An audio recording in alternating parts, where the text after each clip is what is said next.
really what impressed me from CLG, and I was saying this with, with some of the other casters backstage, was that they never really had a big lead at any point in the game, but they were playing like it. The player on the Gold Fury in particular was really impressive, where the Kraken's off the mark, I think, for Wlfy. The timing might not be correct there because they're unable to secure it. And then either way, on the back end of that, CLG runs that fight from back to front, and that really is what kind of opens the game back up for them. They get the fire tie on the back end of that one as well. So we heard them talking about how good Mask is as the shot caller for them. Well, I think we saw that on display here in this game.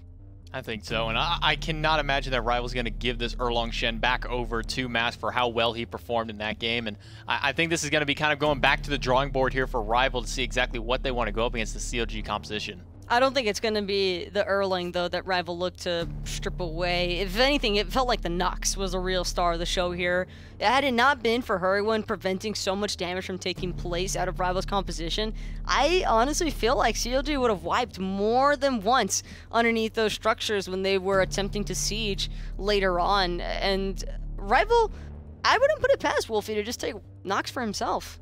There's certainly a chance that he might want to pick this one up as he took a look at Alpha Jackal. Coach for Team Rival certainly has his work cut out for him in this game number 2. Remember, backs a bit against the wall here now for Rival. The loser of this one will drop down to the lower bracket. Nocturnes will await them. The winner moves on to play Space Station, who we saw grab a game earlier on today. So if you want to stay in that upper bracket, get that easiest path towards making it to DreamHack, then you got to make sure you can win games like this. And right off the bat in these picks and bans, Rival have banned the Pele.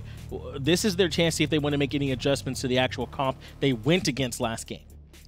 CLG also have the opportunity, though, to respond with 2 picks. Last time around, it was Rival in the second pick position. So for Rival, it's got to be a big God selection choice right out the front door, because otherwise they could encounter a lot of issues with trying to work around CLG's heavy crowd control comps yet again. And it's going to be the Erlong Shen banned away by Rival. They don't want to grab it for themselves, but most importantly, they do not want to give it back to CLG. Such a big playmaker for the team. Mask piloting that God this time going to be gone. Look at Hurriwind, a little bit pumped there on the player cams from what I could see. Perhaps CLG were expecting that these would be the bans from Rival, and so far things are going the way. Yeah. I really, like, don't get me wrong, Erlang is always going to be considered a very heavy-handed God to try and deal with, but Nox, letting Hurriwind have that Nox again is kind of spooky.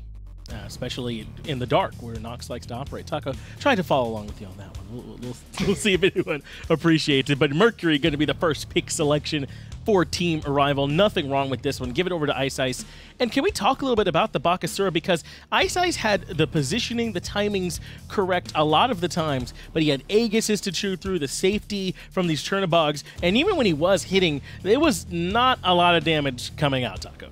I think a lot of Baka mains just continue foregoing the option of Stone Cutting Sword and Atalanta's Bow Hasten Katana. I even asked iceice up front before the set even took place. I was like, why do so many Baka players keep buying Atalanta's Bow with the Hasten? And he was like, I don't know. But he bought it himself, and I'm starting to wonder if there's maybe something more to it, maybe the additional movement speed that makes it incredibly difficult to target out that Baka during the actual team fights. I really like seeing this Ares, though, from Kalis, getting back to this current match, because Ares is very punishing against a Hou Yi and a Terra, but only if you don't get outbursted first. It's really able to set up a lot of burst potential for your team, pull a couple people in, hit them with a Sonic Boom, or hit them with a big Mage Ultimate afterwards. I really do like this Ares going back onto Kalis. We saw him pull it out the last time that they played up against Armada, had a very strong performance, did really well for them, and following up with an Puch on top of that one, that's going to be a lot of burst damage. He can absolutely follow up off an Ares, so this could be potentially scary for CLG, but there it is. Hurriwind very excited to be able to grab this one. The Nox comes back for the mid laner for CLG. Now Rival must confront their nightmares in game number 2.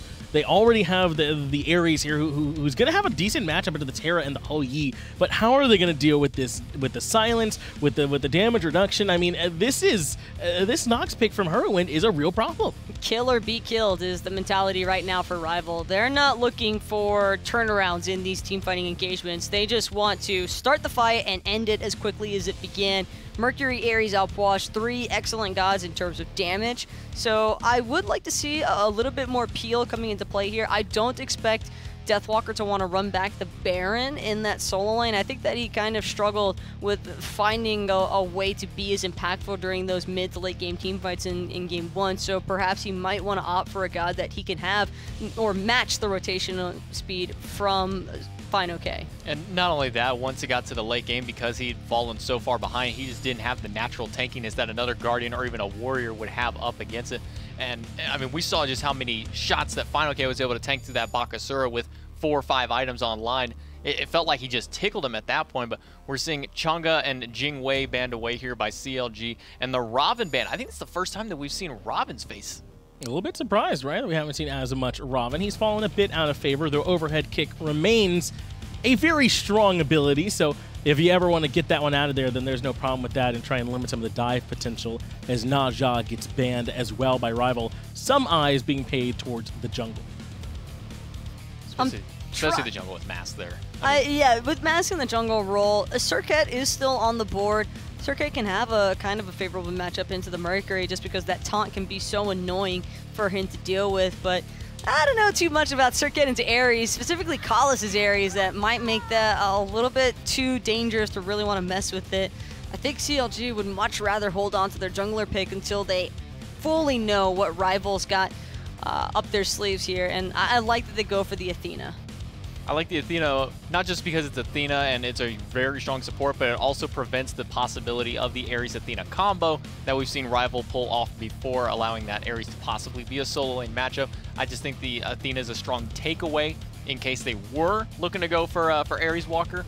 Athena Nox is the stuff of nightmares also, by the way, and I wouldn't be opposed to seeing Geb, Chiron either here for Rival. Geb specifically for those Nox cleanses off of the silences, and Chiron as well, just to help assist as an AoE cleanse for the team. Positioning is probably going to be the primary focus here for Rival in Game 2. And I like this too. If you're going to pick this Geb, it's probably not a bad idea to do it once you have a pretty good idea of what the solo lane's going to be looking like. It could still be flex. You know, there is Athena in the jungle. That's certainly something that can be done. But at this point, you got to be feeling pretty good about those Guardians being in the side lanes. And now there's a chance you could even put Geb on Deathwalker if you really want to, because you know there's not going to be a ton of pressure in this matchup if you want it over. It's Terra or Athena. That's his matchup. He has the freedom to do whatever he wants with this Geb. That's right, yeah. That was my first thought, is this going to be Geb Walker now, or is this going to be Ares Walker? Because both of them honestly don't have a bad matchup against Athena or Terra. Ares would be able to shut down a lot of Terra's damage. Athena, not going to struggle the most, but won't have the easiest time. But one of those fun interactions of Ares-Athena is if she tries to ult all the way back into the fight, you can always pull the Athena back in. And Dodgy for the last pick.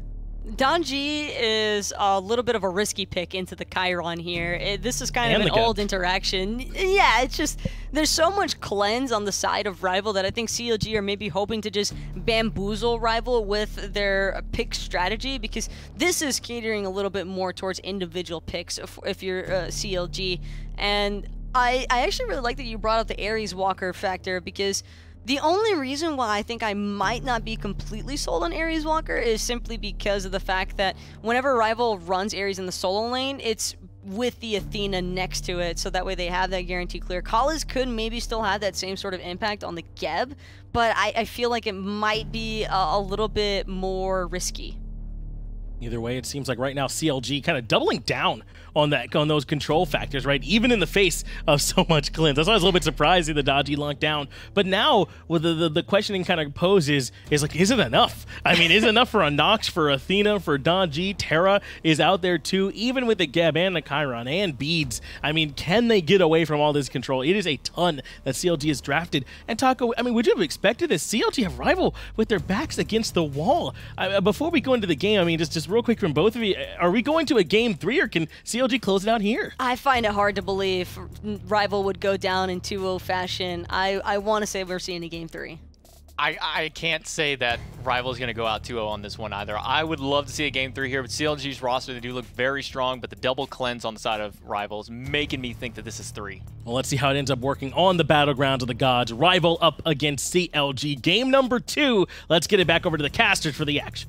Thank you so much, Analyst Desk. Yes, Game 2 is now underway. CLG doubling down on the Nox mid, and I think that is the equation that Rival are trying to solve now, whether or not they can make this happen. It's going to be Ares Walker, and I was not expecting that. I really was expecting the Geb here. This is spicy because, like Taco alluded to, when we saw Deathwalker with Ares, it was because Callus was playing the Athena. Yeah. They were able to secure blue buff very early on and then transition that into the lane, taunt, into the chains, did a lot of damage here, but Callus is starting off on the left side, not making his presence in the solo. So do we see iceicebaby go to this lane early to make this Ares work then? Yes, you have to, because he has to, right? You have no clears with an Ares at level 1. The only reason anyone would run Ares in the earlier meta of Smite was because Hand of the Gods was a thing in the active relic slot, so you would use your abilities to kill the opponents and then clear with a hug. I'm really surprised, though, there's Ares in the solo, not the Geb here. I expected the Geb, but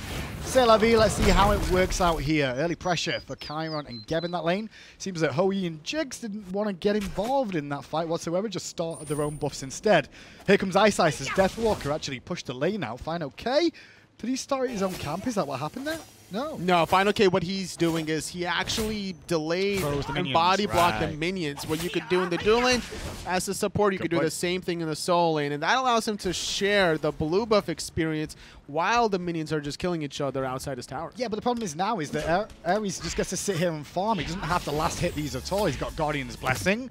He wants the lane pressure to be against him. He wants to sit on the tower all day. And the thing is, at level 1, Deathwalker is pretty much useless, because even if he hits all 3 chains onto fineokay, it's just not enough damage. He needs to allow some sort of rotations to go through, because you're going to be missing a lot of gold at the beginning of this game under your tower. So many things to talk about in this one now, especially the Puch in mid lane up against the Dodgy. I think the Dodgy draft from Mask here, he got focused out in the banning phase completely, but I do think Dodgy is a good selection to try and get to an Puch, which is what the game plan is here. Don't let Puch sit back freely and get away from the danger. That's kind of what Lasber did up against Trifecta when he was focused out in game number 3. He went for the Dodgy, was able to really penetrate that backline and go onto the Puch, and it could be the same story here. Wlfy is not going to be safe. If you thought he was not safe in game 1, well, game 2 playing the non-mobile Puch against the Dodgy is even more risky. Callus getting poked a little bit in the laning phase. He'll be fine for now, though. Next thing to really mention is the relic situation. I do like the beads on fineokay this game. Those beads are going to prevent a lot of what Ares could potentially do in iceicebaby. But look at this. Jigz on the run now, getting pressured out by Callus and Vote again. And Ares is actually baiting for fineokay because in comes the root. But the beads, I believe, were not used there at all. I thought he was going to use them. Wow, the positioning of fineokay. No, he wants to be special delivery under his own tower. Now, though, Callus going to get first blood in the duo lane. Chiron and Geb coming up big.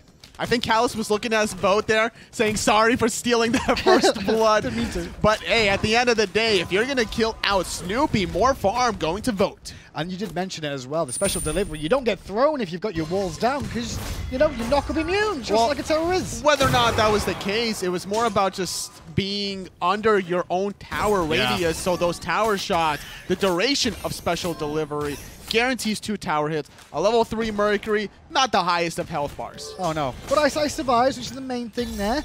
First blood to rival going into a Geb does help. Let's have a look back at that respawn first blood as we didn't catch the whole of it. Totally talk me through it. And the funny thing was that iceicebaby needed to be the one to beat on the right side of the map. But on the left side, during that action of the gank, Callus was able to really disrupt what these 2 CLG members wanted to do. The only reason CLG aggress here is because they're utilizing the ricochet, they're trying to utilize the ricochet off of the wall. Yeah. But a great giddy up disrupted the flow from Snoopy. Not gonna lie, the actual immediate shield out of Callus there as well prevented the taunt and then just allowed the damage straight back. No real panic between the 2 there in the dual lane. That's the power of Geb. We don't get to see it too much in the SPL these days because, well, lane pressure is an important factor. And that's why so many drafts are about that lane pressure, allowing you to transition into purple invades, red buff invades, maybe for some Oracle control, vision, get that under your belt, get some of those mid camps, but instead looking for some more teamfight aspect. If CLG is going to aggress like that, then that plays into the hand from Rival with these double cleanses. And this composition is something I don't think Rival really wanted to show today, but they may have to. iceicebaby pulled in, but good Sonic Boom in response. The timing of those two was amazing. Sometimes you just got to let yourself get chained so that way you could just get the CC immunity after the fact, and that's exactly what was the case. But that's not easy, totally, to realize when Dodgy's going to immediately pull you back in. She could just hesitate for a second. Well, the thing is, you just have to cleanse the first one, and then after you cleanse that first one, you're not going to get pulled in. It doesn't matter if you're going to be traveling halfway down the lane or 2 feet. Left-hand Harpy's going to go the way of Hurriwind here. Puch be a little bit late to the party. And once again, just keeping an eye on Wlfy's build. Last game, he did go for that Spear of the Magus as his first major item. He could be going that route again here. I'd be surprised if he goes for it again, honestly, but it seems to be the case. Yeah. Normally, you're going to go for more damage and more sustain in the form of MP5 with Book of Thoth. Get that damage going online, maybe get a Gem of Isolation later down the road, but... And Book of the Dead, right? Yeah, Book of the Dead, even synergizing with Book of Thoth, but... Yeah. Spear Magus with Deathwalker makes more sense than it did in the last game. iceicebaby looking at the blue buff on the right-hand side, finds out that's already been down, given over to fineokay. Wlfy here, level 6 at the moment, equaling the pace. No real lead to speak of. It's about 1,000 gold, actually, for Rival, and a lot of that is down to that first blood in the duo lane. A little bit of an experience advantage for Deathwalker now as he's level 7. Surprised to see that happening. This Mask gonna get his backcamp stolen away, and this is why Golden Blade Mercury is so powerful. Just sit in the enemy's jungle and constantly steal away those backcamps every 60 seconds. Yeah, fineokay is gonna call him home. Callus on the mid lane gets the cataclysm off on Jigz into the ultimate out from Wlfy. But Jigz will just walk away quite happy as Larry, knowing he got 2 ultimates but no deaths there in that middle area. Right, and Harpies, though, go the way of Rival. Hurriwind having to use that ultimate defensively to get that debuff. It looks like Snoopy used his ultimate on the left side lane. I think he was using it to clear out the minion wave so he could back to base, finish off those Devil Gloves very early on. Love that little idea of the chain there from Deathwalker on the Ares. He's not going to try and clear the wave completely. He just wants to tag the creep so he can get it. Hurriwind getting clipped by that Sonic Boom. Forced to use a very early beat, 6.5 minutes in, but now some return favor as Mask tried to catch out Callus, but cleansing the chain with a shield. Fast from Callus. Snoopy against Vote going on once again. These two have been boxing heavily. Two characters are not surprised. These players are very similar. fineokay, however, under a bit of pressure from this Deathwalker Ares now. Been bullied a little bit. Remember, he doesn't have the teleport either. That's true, because he has to go for the beats. And speaking of beats, it was used against Deathwalker's ultimate now. And that's why Deathwalker is being this sweaty ranked player right now, freezing the lane. But it's not sweaty, it's competitive. I mean, everyone calls it sweaty, but you are playing a negative matchup where you don't want to overextend and put yourself out of position. And so he's forcing fineokay to play aggressive in this lane and then chase him down with the chains, with the searing flesh, causing so many problems. And this is where Ares gets his real power spike. Once you hit level 7, you put 4 points into your chains. All you have to do is hit 2 of the 3. You don't even have to hit all 3, and then you're going to be able to go for round 2 for some more kills. Callus just soak up some experience in the mid lane. Bit of a lead over Jigz at the moment. Same can be said for iceicebaby on this Mercury in the jungle over the Dodgy. That's what you'd expect with the Golden Blade being in the game. Definitely, as we're seeing that 1 level advantage, iceicebaby looking for plays very often so far in game number 2, not wanting to repeat that performance in game number 1 as we're approaching the 8-minute mark. Rival still slowly climbing in the gold category, 1,800 in the lead. However, Anatoly, this is exactly the same tale as game 1. There was a small goal lead for Rival at the start of that one, that eventually CLG just, well, became a unit and then started to get to the team fight stage and control the objectives that are so important. The biggest difference that I'm seeing between games 1 and 2 is how Rival are trying to focus out certain members, though. I think that Jigz this time around is not going to be the primary focus. There's more sustained damage, I think, between Deathwalker and Wlfy, not this all-in single target burst coming from the Poseidon. Look at his focus on the right-hand side, though, as we saw Hurriwind and Mask drifting over towards the solo lane. However, very wisely, Rival have warded quite heavily on this right-hand side to make sure that Ares doesn't get focused out. It's a good idea to keep this Ares in check, but honestly, at this point, with a Void Stone, level 9 Ares, it's too late to focus him out. Like, whether or not you kill him, he might find 1, maybe even 2 kills in response. Vote and Snoopy going at it. The trade going in Snoopy's favor of those basics there. Neither member trying to give up anything. Vote still pushing forward. There's no minions for him to farm, but he's trying to deny Snoopy's storm if he can.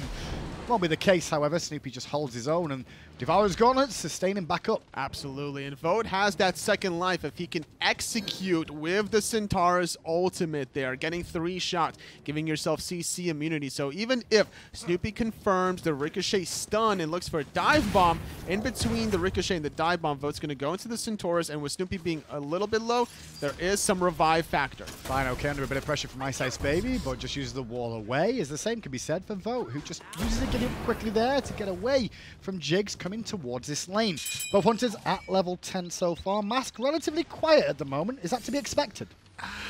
Not for his category. As Hurriwind gets taken out, iceicebaby has been anything but quiet this entire game. I think there was actually a pre-beads out of iceicebaby there as he jumped in. He got the beads off of Hurriwind, and Hurriwind dropped the silence down, but it didn't affect iceicebaby. No, not at all. Good recognition from iceicebaby to use the beads to still stick on Hurriwind. Now Wlfy should be able to get a little bit of an experience lead, 1 level ahead of this Nox, and this is where CLG could start struggling now because Hurriwind getting focused out. Man, Deathwalker is playing this lane really well at the moment too, because every single time he steps forward, and as soon as he's been around in the aggressive area for a minute, he notices on the ward that Mask is rotating. He's like, nope, back to farming we go. I'm nice and safe. You can't catch me. There's no reason for him to really aggress now. This is not a lane where you're looking to clear the wave and then rotate anyway.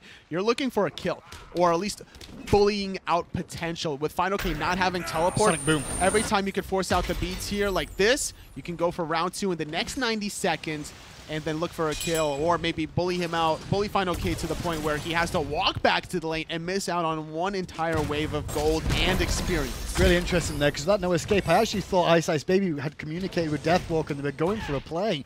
End of the day, like you said, it's just the beads down there then. And one thing to mention, Ares does have CC immunity in his kit. That ultimate can be used defensively. It's very, very rarely used that way, but it can be to prevent the likes of the Daiji Polo. And you can also move while you're, using the no escape, so you can get away. Sure, yeah, a little bit counts, right? Especially if you can get sprinted alongside Callus's relic selection, so I think that'll go a long way as the game moves on. Purple buff is spawned, and both teams dancing around it on the duo side of things. Snoopy and Jigz are here. Callus looking to contest and cause a problem. Looks like he did steal that away. The taunt will make sure they didn't get the purple just yet. Everybody leaving as Hurriwind turns up, as was Wlfy, but the damage was done. The purple was stolen. Great timing from Callus, and that has to be so disheartening if you're a CLG. You have the vision from the Mark of the Golden Crow. Not done yet in the duel lane, looking for some action onto Jigz. iceicebaby's in trouble at the same time, and Mask is looking for a pick on him. Sun's raining down on this left-hand side as Jigz did ult towards the middle area, as Mask was looking to secure a kill on iceicebaby, who slipped the net at the end of the day there. Sonic Boom was down, as you see, because it was used to get away from the power line. That's right. The beads were still not available for about 30 more seconds during that trade of the ultimates, and we saw that in the mid lane when he only traveled about 2 feet with the Sonic Boom. This time around, he barely took any damage, and I think that favors both teams when you're trading jungle for jungle ultimate because of how obtrusive both of them are. Really intrigued by Wlfy's build this game now. Spirit of the Magus, first item granted its penetration, seen it in previous years, but now going into potentially a Book of Thoth here, or is it Ethereal Staff? I'm just not sure where I'm going to see this build go next. Ethereal Staff would make a little bit of sense considering that when you're using your Empty the Crypt, you're hitting everybody. Yep. So you're stacking that very quickly and you're gaining back a lot of health to be able to peel for yourself if Mask is, diving the backline. We'll see where it ends up going at the moment. Oracle's being contested. Callus pulled into the silence. He's a bit of damage. But it's still a tank after all, and Geb at this level of in the game, and also with the itemization focus on magical defense, won't have as many troubles once against the Nox. That Genji's Guard having so much magical protection, a little bit of health, it's going to go a long way. Deathwalker trying to clear the way with a chain going through the minion wave. Needs a couple more basic attacks there, but fineokay being annoying. Now with Callus around the corner, Deathwalker's still here, but I don't think that they know 4 members of CLG is right around this corner. Deathwalker needs to start running now. Actually, look at that build as well. We'll get to the relics in a second because Deathwalker needs some help right now. He's going to get the chain through as a Sonic Boom from iceicebaby goes through Mask, but Mask is Power Out causes so many problems. Hurriwind gets the kill on Deathwalker. Nobody else from Rival nearby to help out. The damage is done. The blue buff is going to be secured for CLG. But what can CLG really get other than secure their own blue buff? Not too much damage to be able to secure that Fire Giant. Pyromancer could be looked at, but then Wlfy could be looked at by Rival in response, which will certainly favor out the European squad. I am surprised by this Curse Donk on Deathwalker too. Granted, it's a great for a one-on-one with fineokay. And actually, technically, if Terra's around her teammates and pops the ultimate, it's going to be good against them too. But a blink would really help, wouldn't it? Sure. For engaging? It definitely would. But you could still keep Deathwalker in your backline and peel in the form of damage. Maybe that's what they do then. Send Geb to the front line and surprise them with having Ares at the back line as a protector. That's right. Mask is not going to be able to get away safely whatsoever from all those chains, even if you use your beads and try to get away. Stoner banning for Jigz. We've seen quite a lot of this from Jigz so far this season, going for this stoner banning rush. Some gods make it a lot, making better use of it than others. Athena's one of them that doesn't make as much use of it as other priestesses like Artio, like Geb. Sure, Artio having 3 forms of CC, whereas Athena only really has the one true taunt factor. Slow still kind of counts in the form, but it's only like that one individual target that you're hitting. Wlfy started for a second, and Spirit Robe, or Spirit Cloak I should say, Magi's Cloak I should say, down on iceicebaby, so that's consumed, but he has gone for that relatively early. He's worried about the amount of CC here. It makes sense. You're looking at it from game 1 to game 2, even game 2 from Rival side. Like, both of these teams having so much CC, so you have to delay your damage to survive, because there's other utilities besides damage that Mask can really start deploying onto Rival. Not gonna lie, I wouldn't mind seeing fineokay go for a Gem of Isolation this game. It may seem really out there, but the slows that he could consistently put onto this team with the dot damage causes a lot of problem for multiple characters that Rival have drafted. It's not a common build, I'd say, but a consistent slow on the likes of an Ares, on a Geb, same could be said on a Mercury. It really would make an impact. That's very true, and I think when Callus plays the Ares, he's normally the one that goes for Gem of Isolation. We'll see if that's more of a Callus strategy or a Rival strategy, as there's still a couple more item slots available for Deathwalker. Surprised to see that neither team, 16 minutes in, are flirting with the Wlfy quite yet. I was talking about the Terra, though. I actually think Terra. Oh, you think Terra's going to do it? I think it would be a pretty decent selection up against Rivals Comp. That would be interesting, actually. Yeah. It's not a normal thing at all. Now, if you're going to be doing that, then you're really utilizing your Monolith Crash through offensively instead of constantly using it in the backline for self-sustain. And that means also that you're not going to want to get a Lotus Crown with a Gem of Isolation. So team fights need to be ending quickly if CLG's fineokay elects for the Gem of ISO. Similar game to game 1 so far. Both this game still balancing a knife edge. It was CLG that took game 1 comfortably in the end, but it did come down to some Wlfy attempts that CLG managed to get for themselves. It's Rival around the areas. Callus going to blink in at level 12 on Jigz. Knocked up as well, so reset the dash. Damage after the fact, okay, but not good enough to kill Jigz. Mask causing problems with the powwow, getting the beads and the shield out onto Wlfy. Now Wlfy on the run. fineokay crushes the walls and gets the kill. Oh, but here comes a pull from Deathwalker, being cleansed away quite heavily. Sonic boom in the backline. Vote getting one onto Hurriwind. Jigz extremely low, trying to dash away. His Votes gets a double. Vote did a lot of work in that fight towards the end of it. A back and forth encounter. Yes, Rival lose Wlfy, but CLG lose their jungler and mid laner, and now the Wlfy. Jigz is constantly gonna be the focus fire for CLG now. It's just in the right spot that he's far enough away that no one else from Rival can secure the kill, but that great re-engage from both Vote and iceicebaby gets a 2-for-1 trade, losing your mid laner for jungle mid. Gets the Wlfy for Rival. Might even go for the Pyromancer here. Looking at Rival now, they seem pretty confident in this. Don't forget Fire Giants in the cards, but a very quick Pyro won't be too difficult for them with iceicebaby and Mercury and Vote on that Chiron too. More gold in the coffers of Rival. Another 500 gold amounting to a 6,200 gold lead. Sorry, 5,200 gold lead now for Rival in the 18-minute mark. It could get really dangerous for CLG if they don't hold Rival in the next respawn. Love that little graphic that came up there. 1,500 damage from Vote's ultimate is what we saw there, and that was the big telling part of that. More relic interest for me. Once again, we see an interesting choice from Jigz, I'm going to say here, because he's picked it up a lot, but we've not seen him use it well enough, is the fact that they can now break through penetration. That's right, the Sunder here from Jigz. He taunt Sunder. Hurriwind's going to be following up. More CC from fineokay. Mask is going to be able to get the bleed damage off.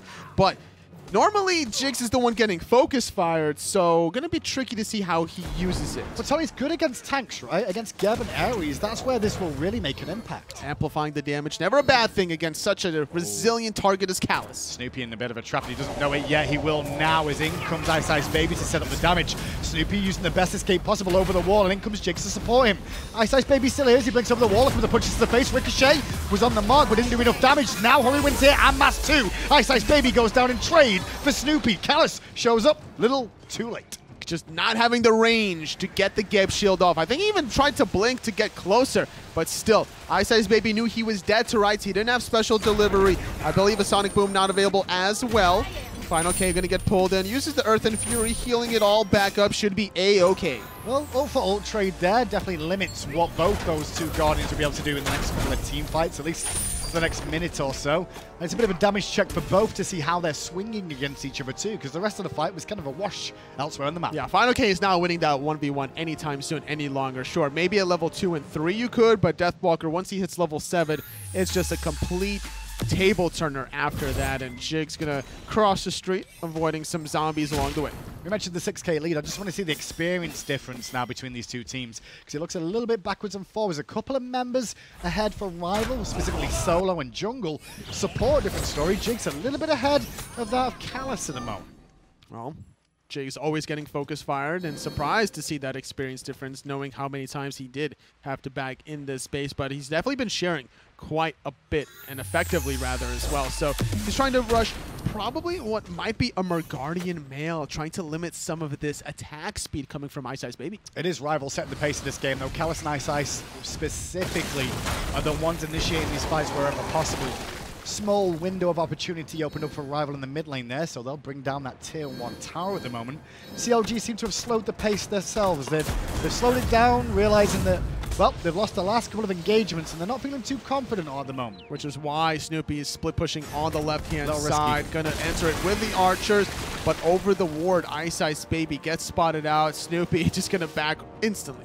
Yeah, wise little back there from that. And Ice taking the safer option not to go for the trade. Meanwhile, Rival take a tier 1 on the right-hand side. So that's all the outer towers down now for CLG. They've only got tier 2s remaining.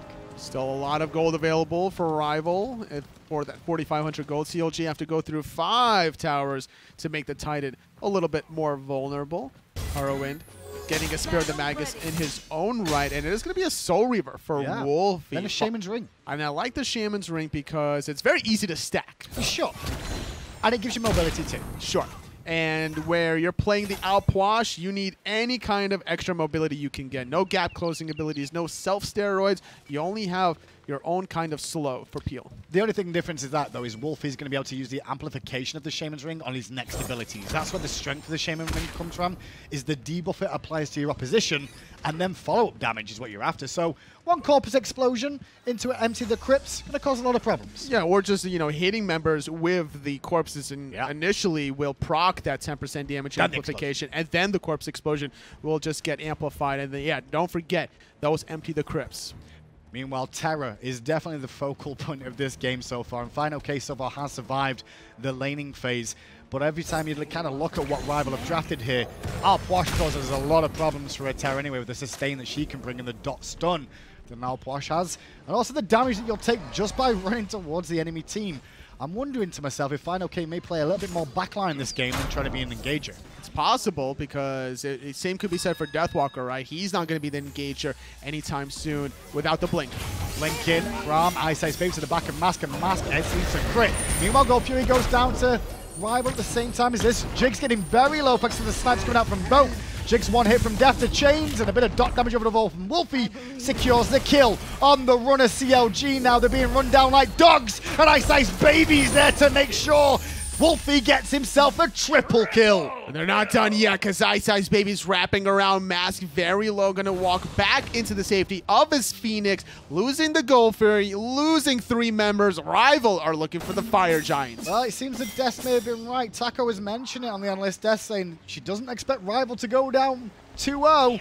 And at the moment, this game is looking completely different to game 1. This Ares has been so impactful in the team fights there. Cursed Ankh not even necessary there. It was a very early engage coming out of fineokay, and he put himself extremely out of position, but the cleanup, yet again, the ultimate coming from iceicebaby was just perfectly timed. Being so patient to hold it towards the end of the fight is the difference between some of these elite junglers that want to use it from the very beginning. Well, tell me, where did this game go wrong with CLG? Because I'm kind of looking back at everything that happened, and I'm like, well, a little bit of a mistake in the dual lane here and there, sure, but more than that, no one's really been caught out of position, I want to say. Well, Hurriwind did die one time in the mid lane. iceicebaby was able to pick him off. That felt more individual than anything. Yeah, there wasn't like a skill, it wasn't egregious the way he died, right? Like, it wasn't an obvious mistake from CLG. It was just more of rival, really min-maxing their farm. I think that Deathwalker was able to bully fineokay several moments of the game. Delaying the teleport allowed Deathwalker to get an advantage in the experience and the gold category. And also, Wlfy was just able to survive the early game, whereas the last game, not the same story. Yeah, the range and I think the control of the defensive options Rival have had have really helped them out. Having both chains available with an Ares as well as the Geb shields and knockups, it's caused them a couple of problems. And then you've still got Outposh at the backline that's still going to do Outposh levels of damage.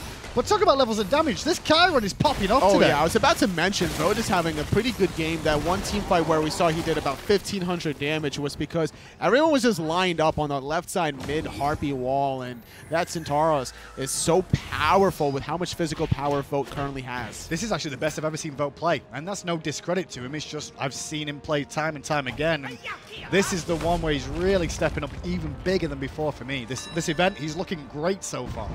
I think that the best time I've ever seen VOD play was when he solo killed like Emilito. But that game against Energy that one time. There. I just think the tournament so far, I think it's been clean. Out. Yeah. This has been clean. His game against Armada's Benny Q, game number 2, not the cleanest of games. It's Benny Q. But that was tactical feat. It's a bot. 1 minute it's good, 1 minute it's bad. You know, it does against what your opposition's like. You know what I mean? If you're having a good game, the bot's going to be bad. It's the same sort of thing. It balances out. Now the split push from Rival is underway, though. iceicebaby versus Mask in the mid lane. Mask is a name I've not really said too much in this game so far. The power out hasn't worked, but Deathwalker's eating a lot of free damage here. The No Escape did a lot of work. Snoopy is out of the fight, but he's low. Oh! iceicebaby from downtown removes him from the map. You're not coming back into that one, iceicebaby says, as he's still not done. Taking out Mask, going for a triple! And he gets it too. Soon after, Rival will get the left-hand Phoenix. Well, CLG ended straight after a left-hand Phoenix on the order side. It looks like Rival are trying to do the same thing. iceicebaby, the MVP of game number 2. Rival extend this best-of-3 series going into game number 3. We expected coming into this one totally that this may be the closest game or set of the day. And it really is living up to expectations now. They don't look happy, the Rival boys, but I bet they won't, considering they probably came into this expecting iceicebaby looks very happy after he realizes he needed to make that kind of a play happen to close it out right then and there. CLG got to recollect themselves after that one. A little bit quiet on that side, but now these players will get a couple of minutes break just to refresh themselves after 2 games. We'll give them a couple of minutes just to stretch the legs, use the bathroom, and well, think about what to do for set 3. Well, CLG need to be thinking about that Mercury, because that last siege, it was lights out for CLG, not being able to defend that one. iceicebaby with remarkable penetration. They're taking out Snoopy and diving the remainder of that team fight. Every solo worked out for the most part. It didn't do much in terms of like the laning phase. There was nothing really to talk about that. When it comes to the team fights, he caused some problems. That's very true. And like he struggled between levels 1 through 5, but the thing was that fineokay didn't get teleport, so there was a level disparity eventually. fineokay made great rotations in game number 1, couldn't do the same thing in number 2, so maybe he needs to go for a non-Guardian pick and really start swinging those team fights. I think fineokay was the reason CLG even won game number 1. That's a good point indeed. And well, I expected the Geb and the solo would work out better, but Ares came up big. Let's throw it to the desk to break down game 2. Rival looks strong in game 2, and you know what that means. Game number 3 to close out the day. It was not going to be easy. You both were sitting here on the desk. It's hard to imagine Rival going down 2-0, and they absolutely do not. So what were the real adjustments you saw from Rival here in this game 2? It was just the reactions towards this Nox. It was very evident that CLG were still trying to prioritize this heavy crowd control off of the silences and the Daji. I think that Daji pick actually came as a result of CLG wanting a way to force out Kalis and Vode's cooldowns for those cleanses. It just never really worked out the way that they envisioned. I think that Rival were very smart, and iceicebaby snapping on those Mercury ults. Not only that, I think CLG was just grouping up too much on their tweet. You saw multiple times where iceicebaby come and get 3 or 4 people with the Sonic Boom, and it's not like he was sitting there trying to set up for it as long as possible. It was, all right, ult's ready. Go in. There's 3 people for me right here. And it was too tasty bait for CLG to ignore it. They were right. If they could just group up and all push in, they were definitely going to win the fight. But as soon as they did, iceicebaby had some jungle corridor or some pathway lined up to hit multiple members and shut the fight down right away. It really did feel like he was kind of the hero in this game for the team that was able to keep the momentum continuously rolling in their favor. iceicebaby also early rushed the Mad Guy's Blessing, but because of the way that he chose to position himself in a lot of these engagements, he was never really under the threat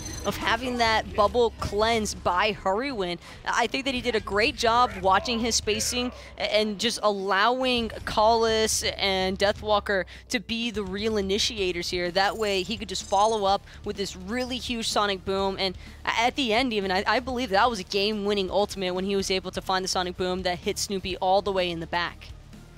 Not only that, the opwash from Wlfy really came out big this game. You know, it's one of those gods you have to play perfect positioning all throughout the game. And Wlfy, I never really saw a point where he was in any real danger on this opwash, getting a triple of his own earlier on into the game.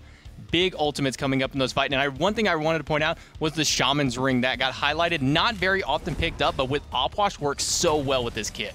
A strong item for him, and Wlfy had a good performance here. And we've been saying it really all of the fall split, I think, is that when Wlfy is able to consistently perform for this team is when they look like the rival from summer, the rival that was second place at Worlds last year, right? And that there's been some times where maybe that play hasn't been there. Rival, the team, objects to that clarification on things, to that way of looking at it, but it just, at least from the outside, that's certainly what it looks like. The Poseidon left a lot to be desired. The opwash, I feel like, did not, though the pieces around him were better this time as well, I would say. Also, CLG had to go much heavier in investment if they wanted to find a pick onto Wlfy. Game 1, not so much. They kind of just had their way with Rival's mid laner, but this time around, it just felt a lot more complicated because whenever they did find a nice pick onto Wlfy, it came at an expense every single time until eventually CLG just weren't even able to start the engagements any longer. They were the ones having to play Reactor the entire mid-game and onwards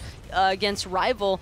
I also really enjoyed Vote's Chiron ultimates. I love that he rushed the Crusher in that 3rd item slot after going for the Transcendence route of things. I think that really made his ultimate smack so freaking hard that no one from CLG even felt comfortable sticking around the area, because even though they weren't necessarily confirming kills, you're still bringing players too low to stick around the area. And the one thing that we talked a lot about in the early picks and bans was the Geb and the Ares pickup that were coming through both here, able to really kind of touch on all areas that they needed in that. They had the cleansing. They also had massive initiation with either of those 2 gods, and that's kind of one of those things is usually when you get that support, you get that Ares, he's always your go-to initiator every point, but then you're lacking your backline. Well, now you have that Geb for your backline. You're not doing too high aggression, and you have that backline support.